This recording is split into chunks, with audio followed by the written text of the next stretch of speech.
Salut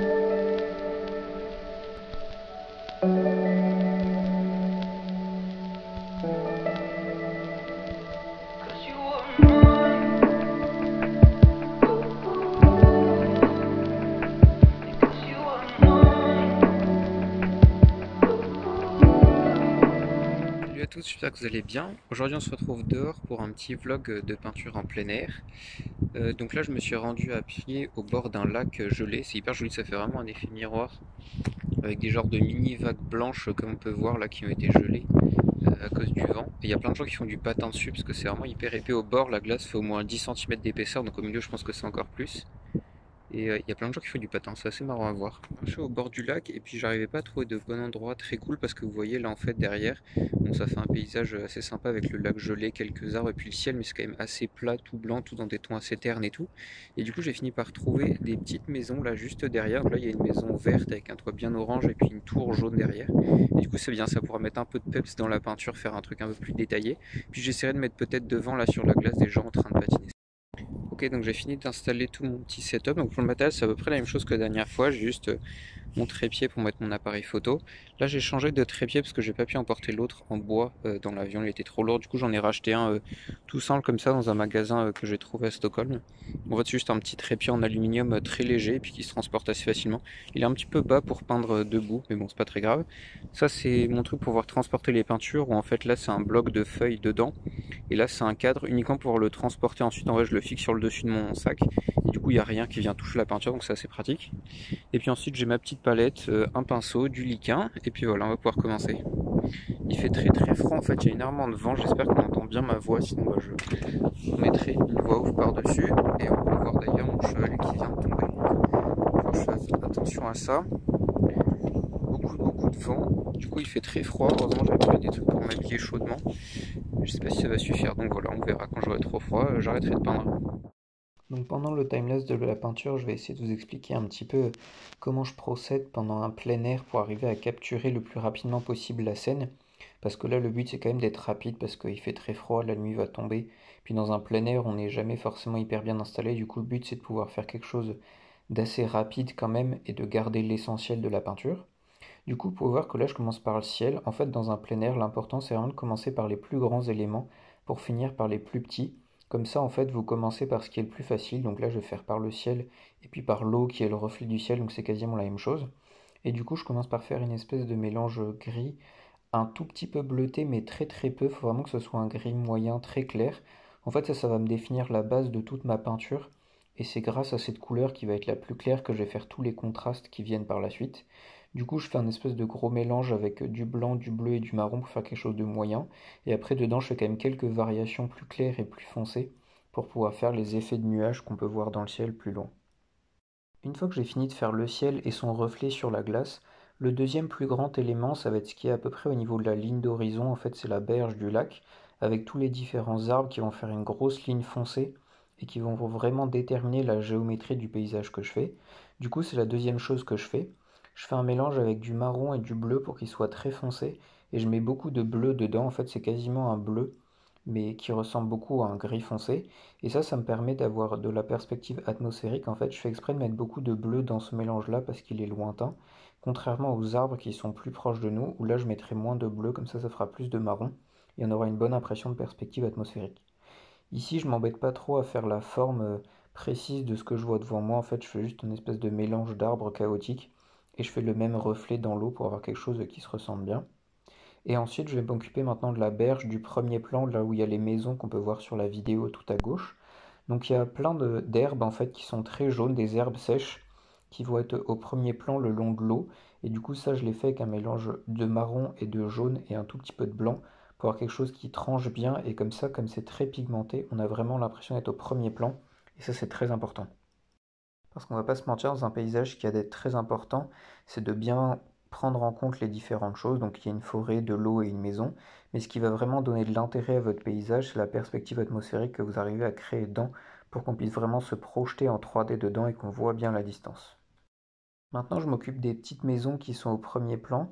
Et ensuite, je finirai de faire les arbres et la berge autour des maisons.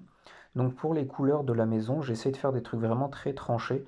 Je fais un mélange de bleu et de jaune pour faire les murs en vert. Ensuite, je vais faire les toits avec un mélange de rouge, de jaune et de blanc qui va me donner un espèce de orange clair. Et je fais vraiment quelque chose qui tranche beaucoup par rapport au reste du paysage pour avoir quelque chose de bien flash. Et ça, c'est intéressant parce que du coup, ça va focaliser l'attention là-dessus. C'est un petit peu ce que je veux parce que c'est l'endroit où il y aura des détails et où il y a de la vie humaine. Et puis aussi, comme ça donne de l'intérêt au tableau, ça met de la couleur, ça fait quelque chose de vivant qui contraste beaucoup par rapport au reste du paysage qui est plutôt terne, même s'il est joli. Pour faire les maisons, c'était un peu compliqué d'être précis parce que j'avais un gros pinceau. J'avais pris d'autres pinceaux, mais c'était compliqué de les sortir. Et puis de toute façon, je n'arrivais pas à être précis sur mon chevalet qui bougeait avec le vent. Et puis moi aussi, je bougeais pas mal, je pouvais pas m'appuyer. Du coup, je me suis dit que j'essayais de faire une géométrie approximative qui reprenne à peu près ce que j'ai devant moi.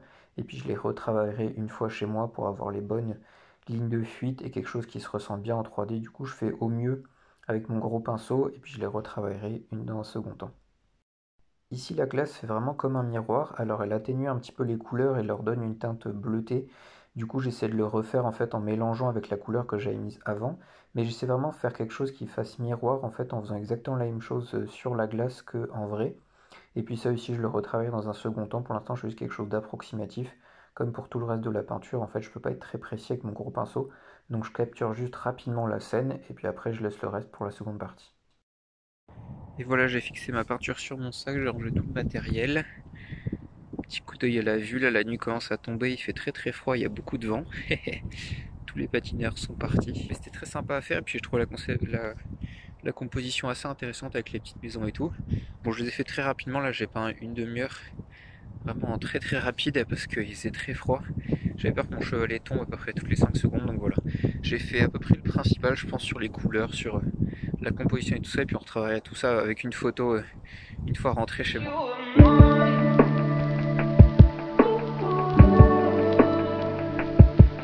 On se retrouve juste après chez moi, donc je suis rentré de la balade, je me suis posé 5 minutes et du coup je vais reprendre un petit peu la toile là, juste histoire de continuer dans le frais, de bien placer les choses, notamment sur le bâtiment, la ligne d'horizon, tout n'est pas très droit parce que j'étais pas hyper bien installé, puis j'ai fait ça rapidement, mais du coup je vais essayer de corriger les choses un petit peu comme ça, faire finir un petit peu la toile et puis là je peux être plus précis parce que ça bouge pas, il n'y a pas de vent, j'ai plus de temps. Du coup voilà, essayer d'affiner un petit peu la peinture et puis après peut-être qu'après je ferai d'autres couches si j'ai envie. Comme je suis chez moi tranquillement, que j'ai le temps et que là pour le coup le chevalet bouge pas, je vais en fait refaire toutes les choses les unes après les autres, mais cette fois avec un petit pinceau pour essayer de plus détailler, raffiner un peu les détails, le mouvement des coups de pinceau, et puis avoir quelque chose qui ressemble plus à la réalité. Donc le ciel et la glace, je vais pas les refaire parce que là pour le coup ça change rien du tout, mais je commence du coup par refaire les arbres. En fait je vais pas changer leur forme, c'est simplement raffiner un petit peu le bout des arbres, rajouter des petits détails et un petit peu quelque chose de feuillu pour leur donner plus quelque chose qui ressemble à un arbre, qui soit plus détaillé que juste un gros coup de pinceau. Du coup, le but, c'est juste de rajouter un petit peu de chaos autour des arbres, mais sans forcément changer leur forme. Je fais la même chose sur les arbres de l'îlot au premier plan, puis des herbes du premier plan également. Donc là, je retravaille juste un petit peu le décor, mais le gros travail, en fait, ça va être de retravailler les bâtiments, parce qu'on peut voir que les lignes de fuite sur la maison sont pas très belles. On voit même pas qu'en fait, il y a deux bâtiments, on a l'impression que c'est juste un truc avec le toit qui tombe à un endroit, pareil sur la tour, c'est pas très beau. Du coup, en fait, je vais refaire ça petit à petit, tranquillement, pour qu'on ait une bonne impression de la géométrie en 3D. Donc je commence par refaire le mur blanc du bas de la maison, et en fait là je vais lui faire un angle à peu près au milieu, pour qu'on voit bien qu'il y ait un bâtiment qui vienne vers nous et un qui soit parallèle à nous en fait. Et comme ça je vais refaire les lignes de fuite pour la partie verte et pour la partie rouge également au fur et à mesure. De la même façon sur les fenêtres, j'ai refait les carreaux en blanc et j'ai essayé de les faire plutôt carrés pour que ce soit plus joli qu'un gros coup de pinceau. Et puis j'ai refait un petit bord pour qu'on voit un peu le reflet du ciel dedans pour que ça fasse plus joli et qu'on ait une bonne impression que ce soit des vitres. Et ensuite, toujours dans l'idée de qu'on voit bien que ce soit de la glace qui fasse un vrai miroir, j'essaie de refaire le reflet de la maison, des herbes et des arbres au fur et à mesure sur la glace. C'est un peu compliqué à faire pour qu'on ait vraiment la bonne proportion entre au-dessus et en dessous, qu'on ait vraiment quelque chose qui soit très symétrique. Mais il faut essayer de le faire en fait en regardant juste la distance entre la ligne de l'eau et puis le haut du bâtiment, l'endroit qu'on veut refaire, et vous faites la même distance entre la berge par exemple et le toit rouge, et entre la berge et puis le toit rouge dans le reflet. En fait, il faut que ce soit exactement symétrique. Je rajoute les deux petites cheminées blanches que j'ai vues en partant sur la maison. J'aurais pas pu les faire avec mon gros pinceau, mais du coup là je les rajoute avec mon petit pinceau. Et ensuite je m'attaque à la tour. Elle a un toit assez compliqué avec une espèce de forme pointue et après un pic et une grosse boule qui vient se mettre dessus. Du coup, j'essaie de la faire en marron à peu près. Et ensuite, j'utilise la peinture de la couleur du ciel pour pouvoir retravailler la forme depuis l'extérieur, en fait, faire un beau triangle et retravailler la boule tranquillement et après faire les petits poteaux qui tiennent le toit. C'est une bonne méthode, ça, il faut toujours y penser quand vous avez quelque chose de fin à faire. Soit vous essayez de le faire directement avec votre pinceau au milieu du ciel, comme là par exemple la boule en haut du toit. Soit vous pouvez essayer de la faire au mieux, et puis après avec la couleur du ciel, de venir par un autre côté. Ça, c'est des techniques de peinture à l'aprima dont j'ai parlé dans une vidéo il y a quelques temps. Je vous mettrai le lien ici si ça vous intéresse. Mais c'est assez pratique de les connaître pour pouvoir jouer avec quand vous en avez besoin. Pour finir cette première couche sur cette toile, je fais quelques petits traits blancs avec mon couteau juste pour faire en fait les espèces de vaguelettes gelées qui étaient au milieu de la glace. Je sais pas trop comment ça se forme mais c'était joli alors j'ai voulu le refaire. En tout cas j'espère que cette vidéo vous a plu, si c'est le cas n'hésitez pas à liker et à vous abonner à la chaîne. Portez-vous bien, peignez bien et puis on va se quitter sur cette belle vue. A bientôt.